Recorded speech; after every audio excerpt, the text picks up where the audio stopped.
നമസ്കാരം. വഖഫ് ഏറെ ചർച്ചാ വിഷയമായ ഈ സമയത്ത് തന്നെയാണ് നമ്മുടെ മണ്ഡലകാലം എന്നുള്ളതിൽ ഒരു ചെറിയ ആശങ്ക, ഒരു വിഷയത്തിലെ ചെറിയൊരു ആശങ്ക നിങ്ങളുമായി പങ്കുവയ്ക്കാൻ വേണ്ടി മാത്രമാണ് ഈ വീഡിയോ ചെയ്യുന്നത്.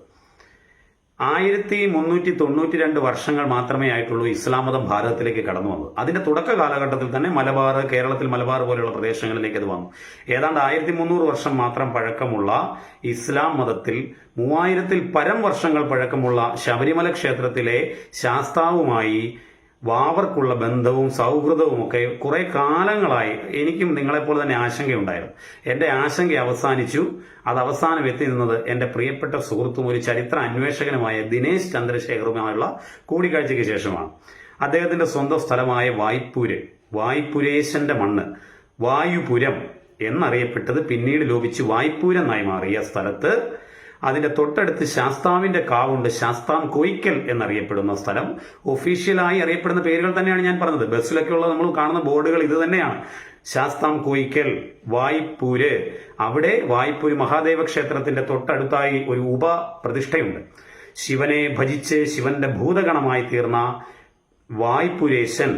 ഈ വായ്പുരേശൻ എന്ന സംസ്കൃത പദം തമിഴിലേക്ക് വിവർത്തനം ചെയ്യുന്ന സമയത്ത് വാവർ എന്നാകുന്നു. ശാസ്താം പാട്ടിന്റെ ഒരു 60 വർഷം മുമ്പ് ഇറങ്ങിയ പുസ്തകത്തിന്റെ പുറംചട്ടയിലും ഈ വായ്പുരേശൻ വാളുമേന്തി നിൽക്കുന്ന ചിത്രമാണ്. നമ്മൾ മനസ്സിലാക്കേണ്ടത് യഥാർത്ഥ വാവർ എവിടെയാണ്. എരുമേലിയിലെ നൈനാൻ പള്ളി എങ്ങനെ വാവര് പള്ളിയായെന്ന് എനിക്കറിയില്ല.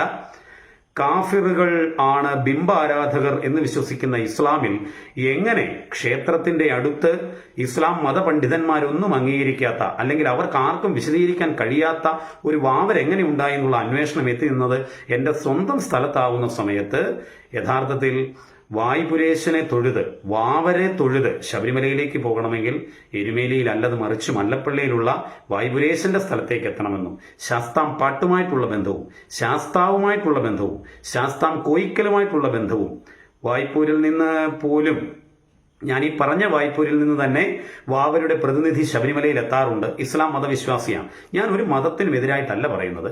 ഇത്തരത്തിലുള്ള നറേറ്റീവുകൾ വരുന്ന സമയത്ത് ഇത് എങ്ങനെ ഉണ്ടാകുന്നു എന്നുള്ള അന്വേഷണം അവസാനം എത്തി നിന്നത് ഇങ്ങനെയാണ് എന്നുള്ളത് മാത്രം സൂചിപ്പിക്കാൻ ആഗ്രഹിച്ചു എന്ന് മാത്രമേ ഉള്ളൂ. ഒറ്റ കാര്യം മാത്രമാണ്, വരുമാനം വരുമ്പോൾ വിശ്വാസം ഒരുപക്ഷെ ഒരു വശത്തേക്ക് മാറിയേക്കും. അതായിരിക്കാം ഇസ്ലാമിന് സംഭവിച്ചത്. ഒരു ഇസ്ലാം മതവിശ്വാസിയും ഞാൻ മനസ്സിലാക്കുന്നിടത്തോളം ഈ വാവര് പള്ളിയെയോ അല്ലെ നൈനാൻ പള്ളിയെ വാവരാക്കിയതിനെ ഒരുപക്ഷെ പുറമേ അംഗീകരിക്കാൻ ഉണ്ടായിരിക്കാം, ഒരുപക്ഷെ മനസ്സുകൊണ്ട് അംഗീകരിക്കുമെന്ന് എനിക്ക് തോന്നുന്നില്ല. കാരണം ശബരിമലയിലെ വരുമാനം ദേവസ്വം ബോർഡിനായിരിക്കുന്ന സമയത്ത് വാവര് പള്ളിയിലെയും എരുമേലി വാവര് പള്ളിയിലെയും സന്നിധാനത്തെ വാവര് നടയിലെയും വരുമാനം ദേവസ്വം ബോർഡിനല്ല എന്നുകൂടി മനസ്സിലാക്കുന്ന സമയത്താണ് ഇതൊരു വലിയ വരുമാന കേന്ദ്രമായി മാത്രം മാറിക്കൊണ്ടിരിക്കുന്നു എന്നുള്ള യാഥാർത്ഥ്യം മനസ്സിലാക്കണം. ഒരു മതത്തിനുമെതിരല്ല, മതവിശ്വാസത്തിനുമെതിരല്ല. സ്വാമിയെ ശരണമയ്യപ്പ.